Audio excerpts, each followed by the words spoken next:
अस्सलाम वालेकुम वीवर्स। उम्मीद है आप सब खैरियत से होंगे। आज का जो टॉपिक है वो मेजर्स ऑफ डिस्पर्जन है। लेकिन अपने टॉपिक पर मूव करने से पहले आपसे एक रिक्वेस्ट है कि अगर आप चैनल पर न्यू हैं तो चैनल को सब्सक्राइब करें और बेल आइकन को प्रेस करें ताकि आपको सारी वीडियोस मिलती रहें। मूव करते हैं टॉपिक की तरफ। आज का टॉपिक हमारा मेजर्स ऑफ डिस्पर्जन है। पिछले लेक्चर में हमने मेजर्स ऑफ सेंट्रल टेंडेंसी को डिस्कस किया था। इस लेक्चर में हम मेजर्स ऑफ डिस्पर्जन को डिस्कस करेंगे। तो डिफाइन करते हैं मेजर्स ऑफ डिस्पर्जन को। कहते हैं कि dispersion is the tendency of the data values to scatter about the mean. Measures of dispersion में be use to measure and thus to control variability in production. यानी किसी भी डेटा वैल्यू का जब हम मीन कैलकुलेट करते हैं तो उससे ज़्यादा कितनी डेटा वैल्यूज़ हैं और उससे कम कितनी डेटा वैल्यूज़ हैं, इसको डिस्पर्जन कहते हैं। यानी फ़र्ज़ करें अगर हम किसी डेटा सेट का मीन कैलकुलेट करते हैं और उसका मीन हमारे पास आ जाता है 4 से ज़्यादा, 4 से बड़ी वैल्यूज़ कितनी है हमारे डेटा में और 4 से छोटी वैल्यूज़ हमारे डेटा में कितनी है, इसको हम डिस्पर्जन कहते हैं।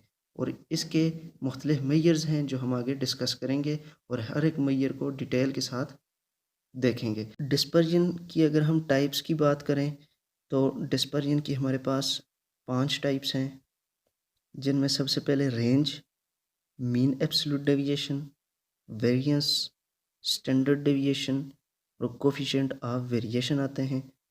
इन 5 टाइप्स को अब हम हर एक टाइप को अलग अलग डिस्कस करेंगे और इसकी डिटेल जानने की कोशिश करेंगे और अपने कॉन्सेप्ट्स क्लियर करेंगे।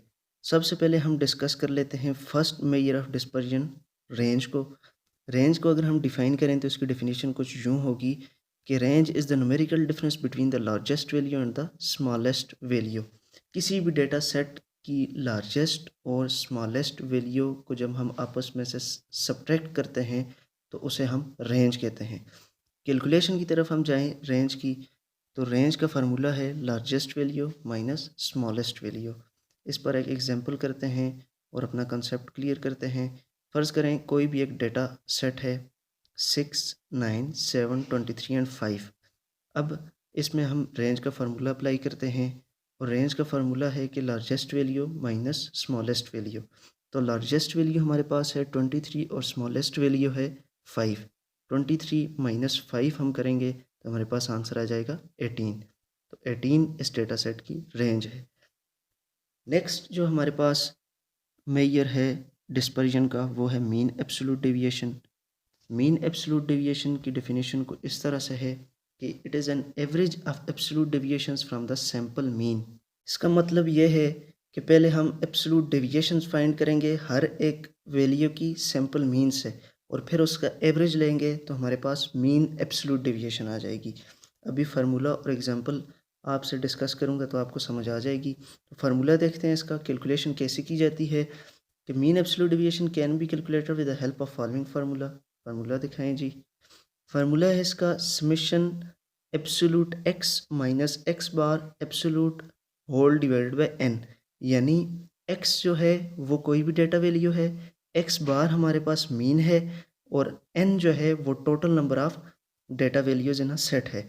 यानी हम हर एक डेटा वैल्यू को मीन से सब्ट्रैक्ट करेंगे, इसकी एब्सोल्यूट वैल्यू कैलकुलेट करेंगे, इसका समेशन करेंगे, सारी वैल्यूज़ को सम करेंगे और इसको डिवाइड कर लेंगे जितनी हमारे पास नंबर ऑफ़ डेटा वैल्यूज़ हैं, तो हमारे पास मीन एब्सोल्यूट डेविएशन आ जाएगा। अब इस पर एक एग्जांपल करते हैं तो आपको समझ आ जाएगी।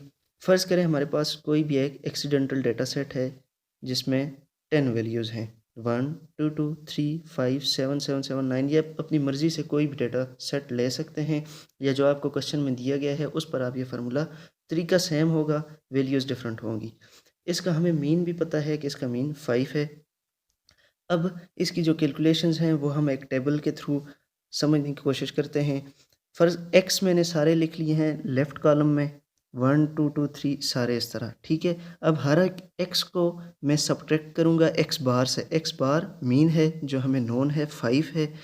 5 से 1 को माइनस किया -4, 5 से 2 को माइनस किया -3, ठीक है। इसी तरह सारी वैल्यूज़ को माइनस कर लेंगे, फिर हर एक वैल्यू का एब्सोल्यूट वैल्यू फाइंड करेंगे। एब्सोल्यूट वैल्यू का ये मतलब है कि इसका नेगेटिव साइन हम नेग्लेक्ट कर लेंगे। जिस तरह -4 है तो 4 आ जाएगा, -3 है तो 3 हो जाएगा। इसी तरह सारी वैल्यूज़ का हम एब्सोल्यूट फाइंड करेंगे और आखिर में इस एब्सोल्यूट वैल्यू का समेशन फाइंड करेंगे, टोटल फाइंड करेंगे। सारी वैल्यूज़ को हमने ऐड किया तो हमारे पास आंसर आ जाएगा 24। अब 24 हमारे पास क्या आ गया, किसकी वैल्यू आ गई? 24 हमारे पास जो न्यूमरेटर ऑफ द फार्मूला है उसकी वैल्यू आ गई, यानी समेशन x माइनस एक्स बार की हमारे पास वैल्यू आ गई है 24 डिवाइडेड बाय n। क्या है? n है हमारे पास 10। तो वैल्यूज पुट करेंगे फार्मूला में, 24 डिवाइडेड बाय 10, तो हमारे पास आंसर आ जाएगा 2.4। लिहाजा इस डेटा सेट का जो आंसर है वो है हमारे पास 2.4, यानी मीन एब्सोल्यूट डेविएशन हमारे पास 2.4 आ गया है। अगला जो हमारा मेजर है डिस्पर्जन का, उसे हम वेरिएंस कहते हैं। वेरिएंस की डेफिनेशन अगर हम करें तो उसकी डेफिनेशन कुछ यूँ होगी कि sample variance is the sum of the squares of the deviations from the sample mean divided by n-1। यानी जो हमने डेविएशंस फाइंड की हैं उनके सम का हम स्क्वायर लेंगे और उसको डिवाइड कर लेंगे किस पर? n-1। यानी जितनी हमारे पास डेटा वैल्यूज़ हैं उनको 1 से सब्ट्रैक्ट कर लेंगे। अब इसकी कैलकुलेशन देखते हैं कि वेरिएंस को हम कैलकुलेट किस तरह करते हैं। ये जो मैंने S2 लिखा हुआ है ये S स्क्वायर है, इधर S2 स्क्वायर लिखा नहीं जा रहा था इसलिए मैंने S2 लिख लिया, ठीक है। कैलकुलेशन देखते हैं, इसका फार्मूला क्या है कि variance can be calculated with the help of formula जी। S square is equal to summation x minus x bar whole square divided by n-1। यानी जो जितनी भी हमारे पास डेटा वैल्यूज़ हैं उनकी हम फाइंड करेंगे डेविएशन। एब्सोल्यूट डेविएशन नहीं है, सिर्फ डेविएशन है, यानी नेगेटिव साइंस को हम नेग्लेक्ट नहीं करेंगे और उसका ले लेंगे स्क्वायर। स्क्वायर लेने के बाद उसको डिवाइड कर लेंगे n-1 पर, यानी जितनी डेटा वैल्यूज़ होंगी उनको सब्ट्रैक्ट करेंगे 1 से। ठीक हो गया जी। अब इस पर एक एग्जांपल करते हैं तो आपको क्लियर हो जाएगा कि कैसे हम फार्मूला को अप्लाई करेंगे। एक एक्सीडेंटल डेटा सेट वही वाला मैं ले लेता हूँ जो मैंने मीन एब्सोल्यूट डेविएशन के लिए लिया है। तो मीन हमें नॉन है, इसका 5 है। फार्मूला अप्लाई करते हैं। ये मैंने टेबल ड्रा कर लिया है, इसमें मैंने सारी वैल्यूज़ एक्स की लिख ली हैं लेफ़्ट कॉलम में। अगले कॉलम में मैंने लिखा है एक्स माइनस एक्स बार, यानी हर एक डेटा वैल्यू को मीन से सब्ट्रैक्ट करेंगे। जो हमारे पास 5 नॉन है, मीन हमारे पास 5 है, उससे हम सब्ट्रैक्ट करेंगे। तो उससे हर एक वैल्यू को सब्ट्रैक्ट किया, जिस तरह फर्स्ट वैल्यू है एक्स और मीन है 5, एक्स माइनस 5 करेंगे तो -4 आ जाएगा। इसी तरह 2 का माइनस करेंगे 5 से तो -3 आ जाएगा। इसी तरह सारी वैल्यूज़ फाइंड कर ली, फिर हर एक वैल्यू का हमने कर लिया स्क्वायर। जैसे -4 का स्क्वायर किया 16 आ गया, -3 का स्क्वायर किया 9 आ गया। इसी तरह सारी वैल्यूज़ का हमने कर लिया स्क्वायर और आखिर में हमने summation x minus x whole square कर लिया, जिसकी वैल्यू हमारे पास 70 आ गई। अब हमारे पास फार्मूला की सारी रिक्वायरमेंट्स आ गई हैं कि हमने summation x minus x bar whole square भी फाइंड कर लिया है जो 70 आ गया है, और n-1 भी हमने फाइंड कर लिया है जो 9 आ रहा है। तो वैल्यूज़ पुट करेंगे फार्मूला में, 70 डिवाइड बाय 9, तो हमारे पास आंसर आ जाएगा 7.8। यानी हमारे पास जो वेरिएंस आया है वो इस डेटा सेट का 7.8 है। मूव करते हैं जनाब अपने नेक्स्ट मेजर ऑफ डिस्पर्जन पर, जिसे हम स्टैंडर्ड डेविएशन कहते हैं। स्टैंडर्ड डेविएशन की डेफिनेशन करें तो वो कुछ यूँ होगी, the square root of the variance is referred to as the simple standard deviation. यानी वेरिएंस का जब हम स्क्वायर रूट लेते हैं तो उसे हम रेफ़र करते हैं as a standard deviation. Standard deviation को एस से डिनोट किया जाता है और वेरिएंस को एस स्क्वायर से डिनोट किया जाता है।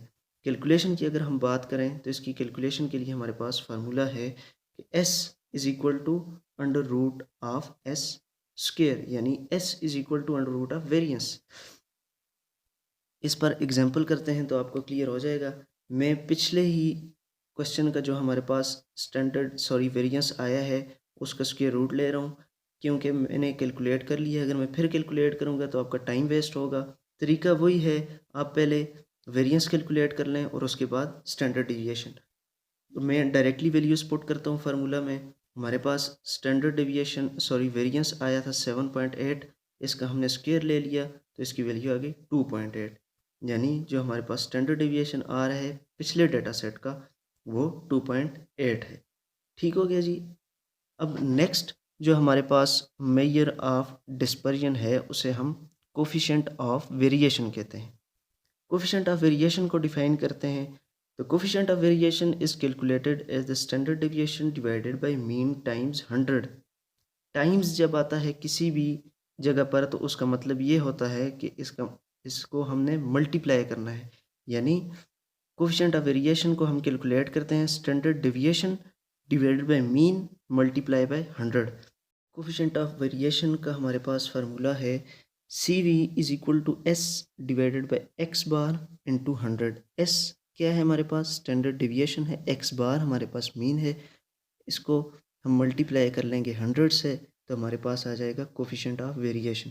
मैं कोई अलग एग्जांपल इस पर नहीं लूँगा, पहले मैंने जो सॉल्व किए हैं सारी चीज़ें, मीन भी मैंने कैलकुलेट किया हुआ है और स्टैंडर्ड डेविएशन भी मैंने कैलकुलेट किया हुआ है। मीन अगर आपने देखने हैं तो आप पिछली वीडियो में देख सकते हैं, मेरे पिछले लेक्चर की वीडियोस मैं डाल लूँगा डिस्क्रिप्शन में, कार्ड्स में भी डाल लूँगा, आप वहाँ से मीन फाइंड करना सीखें। स्टैंडर्ड डेविएशन इसी वीडियो में मौजूद है।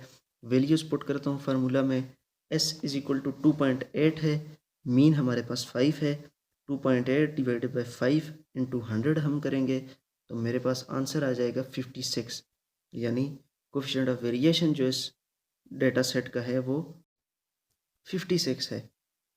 ये थी जनाब आज की वीडियो से अगर आपको थोड़ा सा भी फ़ायदा हुआ है, थोड़ा सा फ़ायदा मुझे भी दें, वीडियो को लाइक करें और चैनल को भी सब्सक्राइब करें। Thanks for watching. अल्लाह हाफिज़।